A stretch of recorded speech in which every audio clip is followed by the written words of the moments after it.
Ladies and gentlemen, boys, girls, angry faithful of all ages.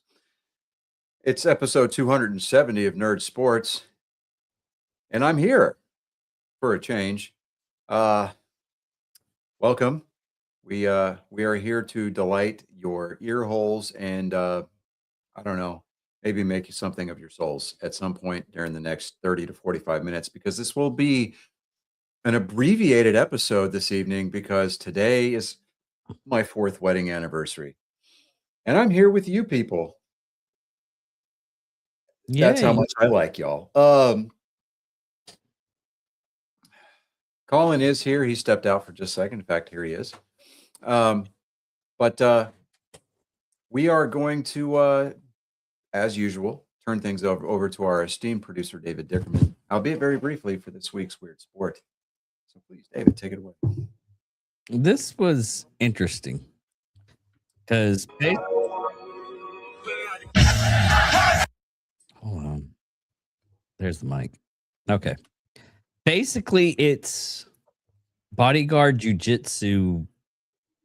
It's called the suits. Mm-hmm. You wear a suit and you have guns, knives, and you fight like you're a bodyguard protecting somebody. Okay. I mean, everybody's got to have a day, right? Yeah. I was like, that's, trying to find like weird sports and everything and going over stuff and finding stuff. You learn there's competition for almost everything. Like next week, it's going to be tinter, like car tint. Yeah, they have a competition for that. I still like car jiu-jitsu. Dude, I am yeah, totally. I mean, you can't. Elsewhere in the world of sports, Major League Baseball had their All-Star Selection show back on the 4th. That was Saturday? Yes, Saturday. Because we're such a great nation, our 250th anniversary, we did it on Saturday so everybody else could have the day off too. You're welcome, world. Hey, hello, lobster. What's up, girly? I still got to find a soundbite from Larry the Lobster from SpongeBob. Yo. Okay. So we went to the Astros Rays game on the 3rd. Okay. Because, still 4th of July weekend, so it's cool. That game was boring. Do they still have like the fireworks on Fridays? It was a Friday night show or Friday night game, so they did put on a good fireworks show. I don't think there's a single bad seat. And then hello. For watching a game, no, there's not a single bad seat in Diacon Park. I was when we were there. We were there the last on the 3rd. I was sitting there and I was going, "There's not really a bad seat in here." Yeah. Now the Rangers field, on the other hand, Globe Life Field. I hate that field. That place is trash. I'm sorry. You can, but that seat where you have like there's two parts of the sections you don't want to get at, and it's both behind a freaking pole. And I'm not talking like a big pole. Oh, it's a concrete pillar. Yeah. Yeah. One's behind the visiting bullpen. Yeah. Which is ridiculous. No, there's remember the one game we went to? And we were literally, we could look down into the bullpens because we had the glass the COVID made it worse, or the COVID precautions made it worse at Ranger Field or Global Life Field, but we were right next to that. My seat was next to that concrete pillar, and you couldn't see like the warning track was blocked from your view, the outfield warning track, so you couldn't see anything that even got close to the fence. I'm just like, seriously? Yeah. Anyways, so let me see here. Uh, How are the Rays still number one? dude, they're playing good baseball, man. Honestly, um, They did the same thing last year, and they like they kind of toward the end of the season. But here's the Rays are just good enough to be annoying for the entire season. So it's um, the Rays are in the same league of they're with in the same division as New York, Baltimore, Boston, and Toronto. So they're in the American League East. So okay. Yeah, I was thinking that was right because like and probably the Yankees most are competitive third. division in all of baseball. Yeah, and they're And you're going to get your people that are going to be like, nah, man, that's the NL West. No, the NL West is still owned by the Los Angeles Dodgers. So until that changes, shut your fucking poor mouth. I mean, that's just all there is to it. Okay. In the American League West, I mean, it's really who wants to be in first place this week and who wants to be in the in the basement the least, right?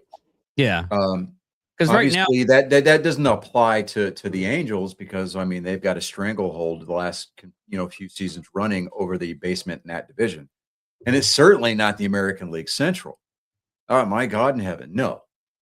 I mean, I don't know. it's like they're playing hot potato with first place in that division.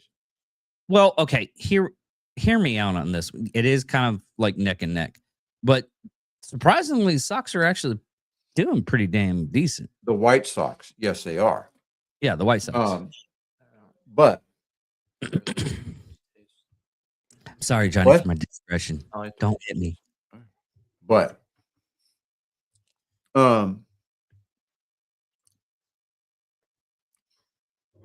you go into the National League, you got the National League East where you got Philadelphia, which is going to own that division a majority of the time. And then, they're in the same division as the Marlins, who are streaky at best, and their streaks don't last very long when it's on the positive side of the 500 line. You've got the Mets. Well, let's just face it, the Mets are just being the Mets, right? That organization is the National League equivalent of the Anaheim Angels. Pure, plain and simple. They go out and spend all this stupid money, and they still can't win a ball game. Didn't they make They can't cluster enough wins together to advance out of the basement. Didn't they Yes, make it to the they looked like contenders last year towards the second, during the second half, and they put on a Detroit-esque choke job there towards the end. I mean, just absolutely let their fan base down. Yeah, but the National League Central, yeah, I mean that's probably the most competitive one in the National League because you've got Chicago, which here as of late, has been playing really good baseball. You've got the Brewers, which I mean always managed to here the last 2-3 years managed to put up a pretty good squad, and they really contend, especially during the second half. St. Louis, St. Louis still has sparks of the old St. Louis Cardinal baseball, but for the most part, they're just kind of a shell of themselves. And until they find a good starting rotation and a decent everyday catcher that can call games, they're just going to be the Cincinnati Reds. I mean, basically. So, dude, it's only like 5 points away from the Pittsburgh and the Reds. Look. You're looking at pre-All-Star break numbers. Yeah. Talk to me about a month after the All-Star game. That's when you start seeing the contenders and the pretenders. They start to separate themselves. What's the All-Star game? The All-Star game is July. Oh, see, no, hold on. July 12th. That's shit. No, it's the 14th, July 14th. So got the draft. The draft is the MLB draft is the 11th and 12th of this month.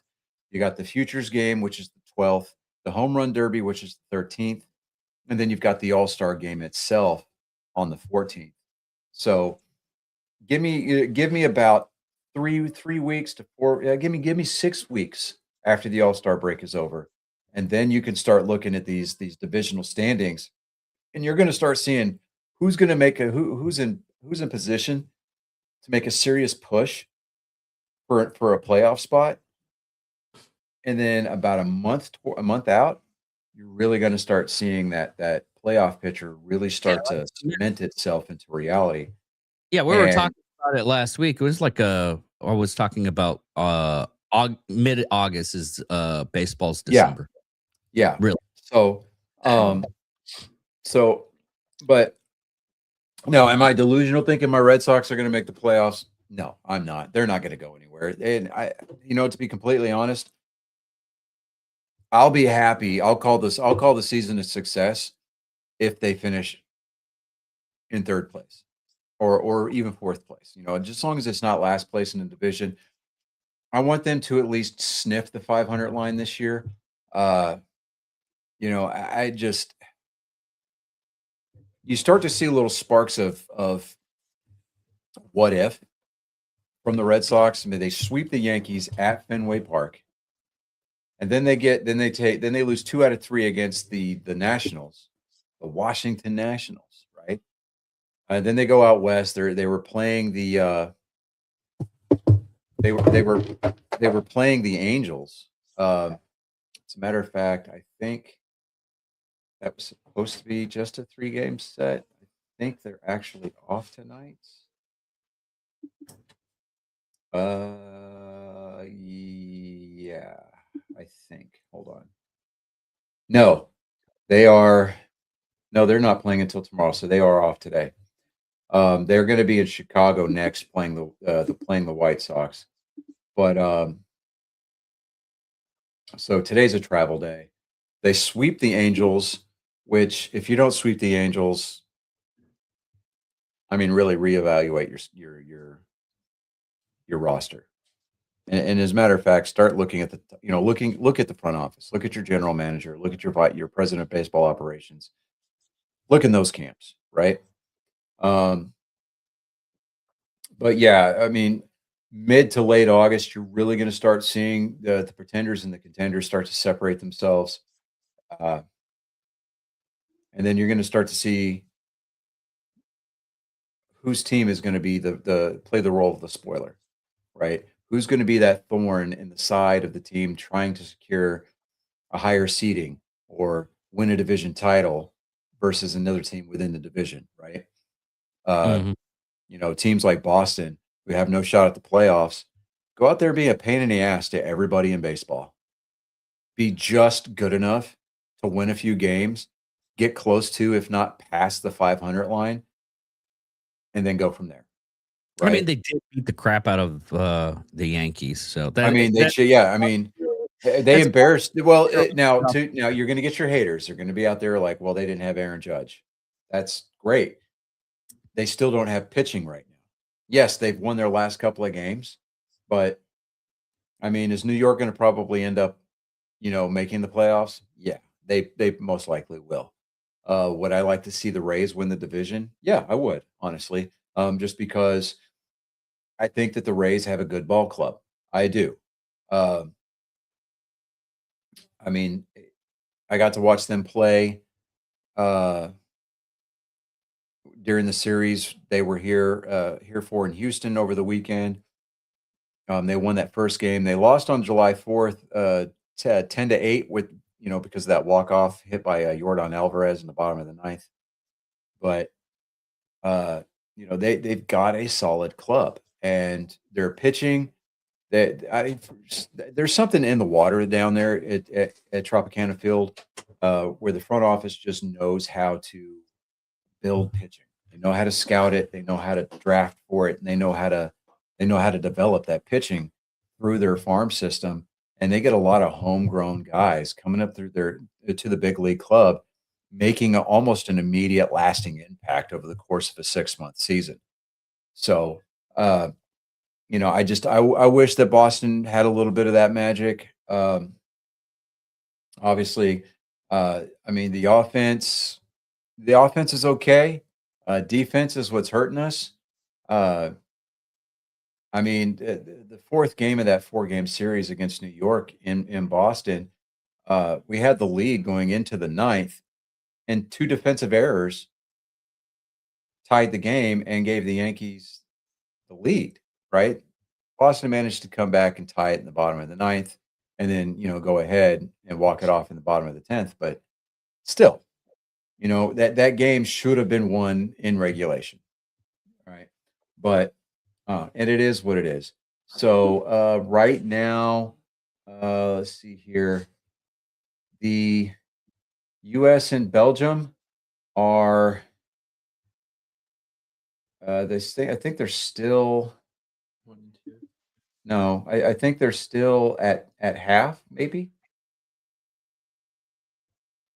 Yeah, I think this is at half because it was a 50-minute plus first half. I think they're still at halftime. I'm not entirely sure. No, maybe. Anyway, it's 2-1 Belgium right now. The U.S. really needs to get back into this game. We'll see what happens. Talking about the soccer game right now. Yeah, talking about because come on, dude, it's Monday Night Football. Come on, We in talked- Seattle. We talked about some football last week. It's in Seattle. It's one of the loudest venues in the NFL. Yeah. So the 12th man needs to show up and show out for the United States. They need to disrupt it for the Belgians. At least make it interesting. Don't let Belgium get any more than a 1-goal separation from us, because at that point the game will be over. NASCAR news. Over the weekend, they were racing up in Chicagoland. Chase Briscoe won the Cup race. So it's part of that whole lawsuit settlement the NASCAR's got with 2311/Joe Gibbs Racing. Yeah, I said it. I went there. Don't really care if you agree with me or not. It's my show. But Joe Gibbs Racing did take home the win.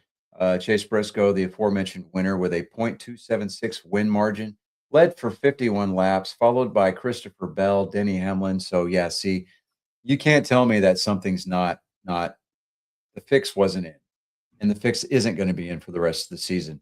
You're going to see either a 2311 racing driver or a Joe Gibbs Racing driver win the championship this year. And then next year, it's going to be back to business as usual. Everybody but Toyota is going to be winning. And I think that is just part of that closed door settlement deal NASCAR had with Denny Hamlin, Michael Jordan. Honestly, I think that that's all it was. So this is gonna be one of those years where you just kind of look at it and you're gonna be like, okay, whatever. They might give Denny Hamlin his elusive championship, so that way he doesn't get tagged with the modern day Mark Martin moniker. But first through 10th, you have Chase Briscoe, Christopher Bell, Denny Hamlin, William Byron being the flag bearer for the Chevys, followed by Alex Bowman. Bubba Wallace came home 6th. Ryan Blaney, the lone Ford in the top 10, finishing 7th rather. Ty Gibbs, Corey Haim, and Riley Herbst finishing out your top 10.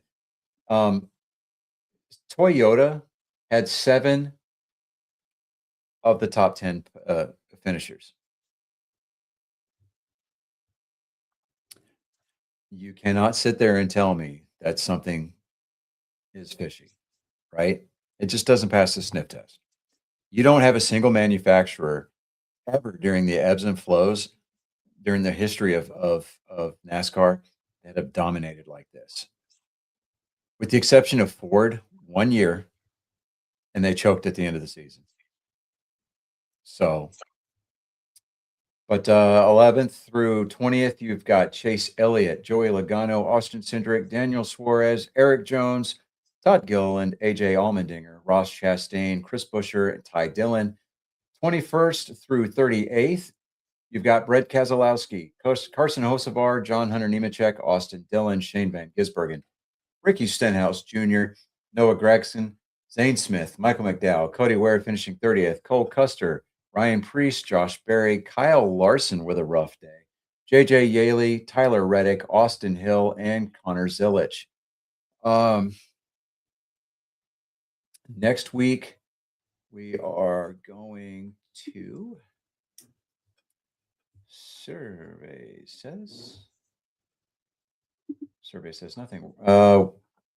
What the hell? I click on you. You need to do what I tell you to. There we go. I love how the web browsers do what they're supposed to. Next week, we are going to be at the Echo Park Speedway in Atlanta, Georgia. Well, Hampton, Georgia, but it's Atlanta. So it's going to be basically a speed or super speedway race, pack racing, the whole 9 yards. It's going to be a demolition derby. The Quicker Stake 400 available at Walmart, Echo Park Speedway, Sunday, July 12th at 6 o'clock p.m. Central Time. It is going to be 260 laps for 400.4 miles. That race will be seen on TNT. You can listen to it on PRN, the Performance Racing Network, or SiriusXM Channel 90 in your car, on your SiriusXM app, on your mobile devices, and your driver feeds will be on HBO Max. Let's take a look at the standings real quick. And then Denny Hamlin is the points leader right now. He owns a 44-point lead over Tyler Reddick. Ryan Blaney is in third, 113 points out. Ty Gibbs, Chase Elliott moves up one spot, leapfrogging over teammate Kyle Larson for fifth. And then you've got Chris Buescher seventh, Chase Briscoe eighth, Carson Hocevar ninth, Christopher Bell 10th, Daniel Suarez, William Byron, Bubba Wallace, Shane Van Gisbergen, Austin Cindric, and Eric Jones round out your top 16. David, what were we talking about then? I don't know. All right. So what you guys were looking at was Corey Haim is not earning points this year. So last week, or when Corey Haim won in Sonoma, Corey Haim is running a part-time schedule. Okay. So he is not eligible to race for the championship because he's not running a complete schedule. So he's not earning points. He's just out there this year to help develop the racing team, get their R&D up on spec, get some race condition notes, and try to win races when they can. There was no expectation for them to do so. Actually, it was Shane Van Gisbergen who won in Sonoma. Yeah. The week prior to that was Corey Haim. No, this was Chicago this week. Was this? This was Chicago this week. You're talking about Corey Haim winning at the Coronado Naval Base. Okay. Corey Haim, again, part-time driver this year. Next year, he will be full-time in the Cup Series, so he will be eligible to earn points towards the championship. It was a very popular win for him to get his first win on a track where they've never raced before. Everybody knows that it's a part-time schedule. Last year in the Craftsman Truck Series, he was he's the defending Craftsman Truck points champion from last season. He won 10 races in that series. He's not racing in the Truck Series this year. He is on a part-time schedule, but he's not earning points towards a truck championship because he's considered a Cup driver at this point.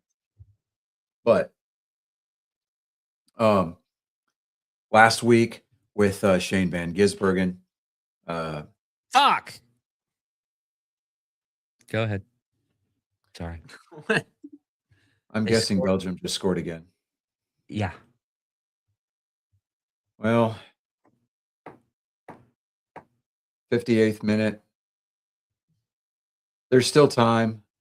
I'm choosing to believe, man.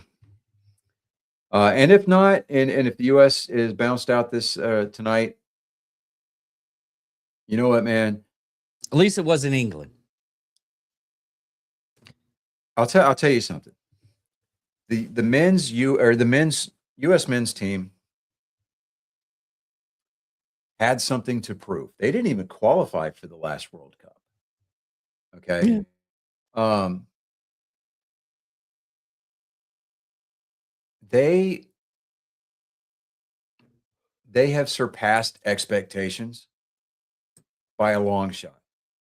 And America on point has done more for the game of soccer this World Cup than the last 3 host nations combined, We've set attendance records. We have set revenue records. We have set uh, ratings records for televised games. The game between, what was it? It was the Argentina and Congo, if I remember right. That was a David versus Goliath type game, and it was a close game, right? That game was watched by 2.9 billion with a B people globally. That is the most watched televised FIFA World Cup game in history.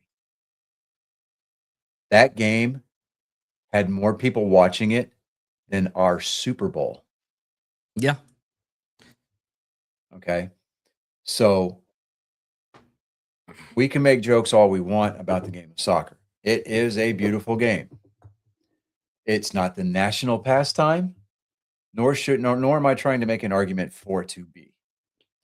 Well, the argument that I am trying to make is that the United States, we need to start giving soccer its due. All right. It needs to become part of the national conversation. Okay. You've got a wealth of talent in the high school ranks, in the collegiate ranks, hell, even in the MLS ranks. Okay. We need to put together men's teams and women's teams for that matter. Okay. Women's soccer is part of the conversation too. But the U.S. soccer program as a national entity needs our support. 110%. I wonder why everybody's saying the reason why soccer isn't prominent in the United States is because of advertisement. Well, okay, here's my little thing, okay, on this. Yeah. Is every time I watch either a football game, baseball game, freaking UFC, what do? They lower the screen down, they do an advertisement, and they raise it back up. It's all you have to fucking do. Hey, but here's the thing. You notice those advertisement boards that are on the outside?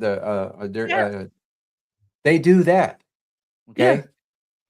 Soccer has been, dude, football is a multi-billion-dollar business in Europe and every other continent in the world.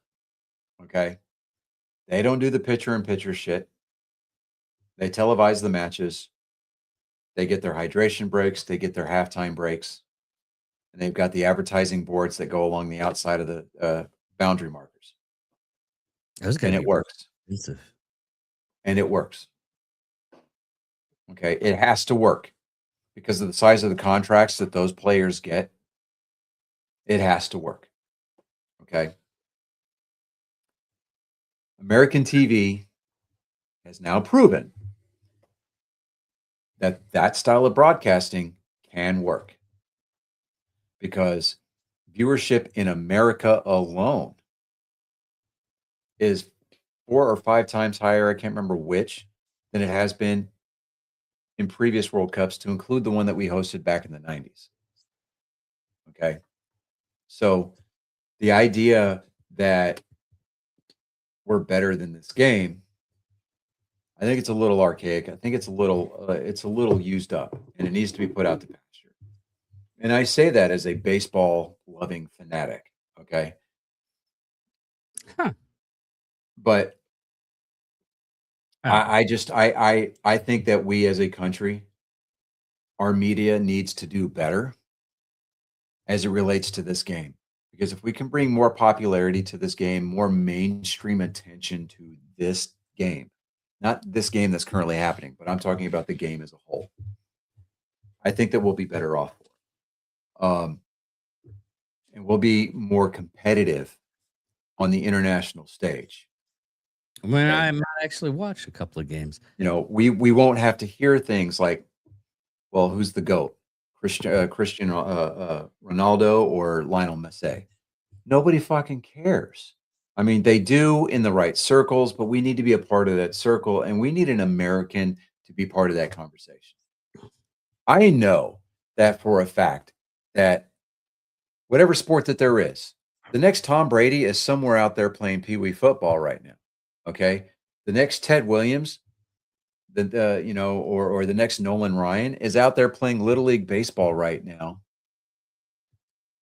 Just like the next Michael Jordan is out there playing street ball somewhere.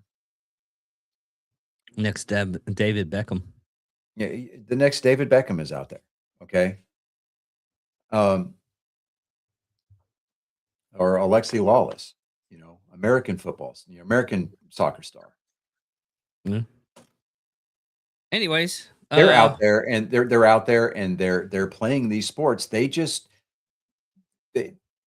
need that opportunity. The other sports besides soccer, they're getting those opportunities, right? Through endorsements, through equipment deals, through scouting.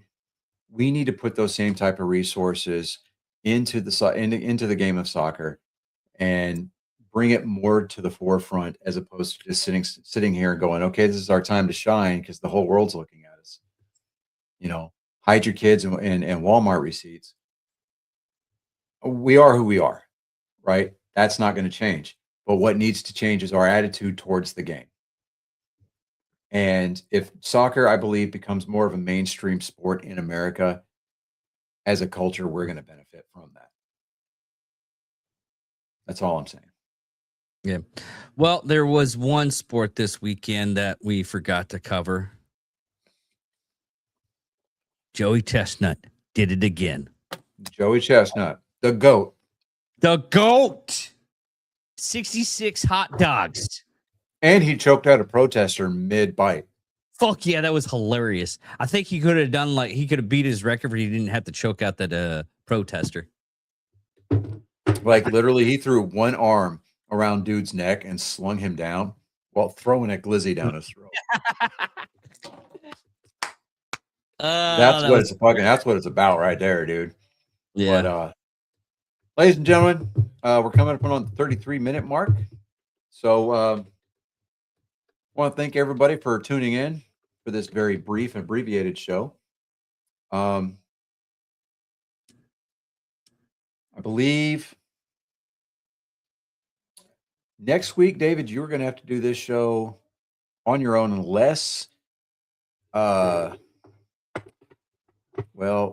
you want to postpone to like the following Tuesday.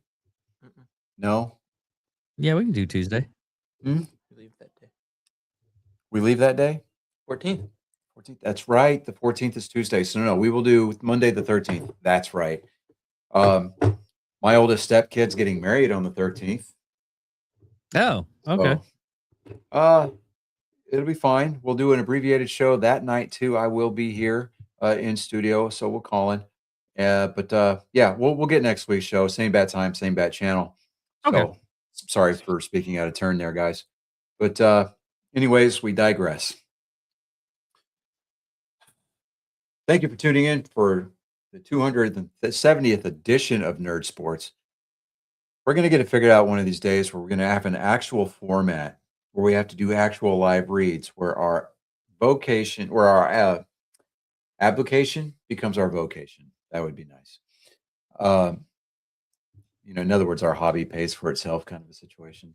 Basically, yeah. Yeah. I think we need to get the Twitter guy from the Webster's Dictionary Twitter account working on our social medias. That'd be great. Did you see the tweet that he put out over the weekend? Why do they spell L? Like there was something about is canceled spelled with one L or two. He's like, well, they in England they spell it with two because they took that L in 1776. Yes. Yeah. In that. Promote that guy above peers, man. Oh, that's all I'm trying to say. Can't be as good as Rob O'Neill's.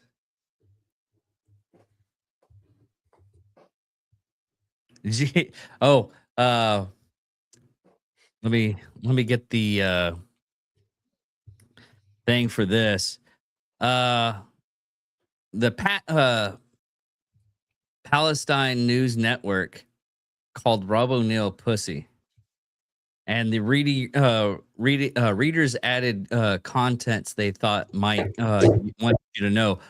O'Neill served with the SEALs teams 2, 4, and 6, and was part of the mission that took out Osama bin Laden. He received 2 Silver Stars, 4 Bronze Stars medals, and Joint Service Commendation Medal, and more. He is, in fact, not a pussy. And underneath the contents of You're a Pussy, Robert O'Neill said, I killed your goat while you guys were fucking goats. Okay. I'll give him Meaning that no- one. Yeah. Yeah. Anyways, without further ado, I'm Johnny Skelton. I'm David Dickerman. Colin Skell. I just now noticed that my nameplate was still you. Oh yeah. Anyways, returning on the ugly lights, people. You don't got to go home, but you sure as hell can't stay here. We'll see you next week. Until then,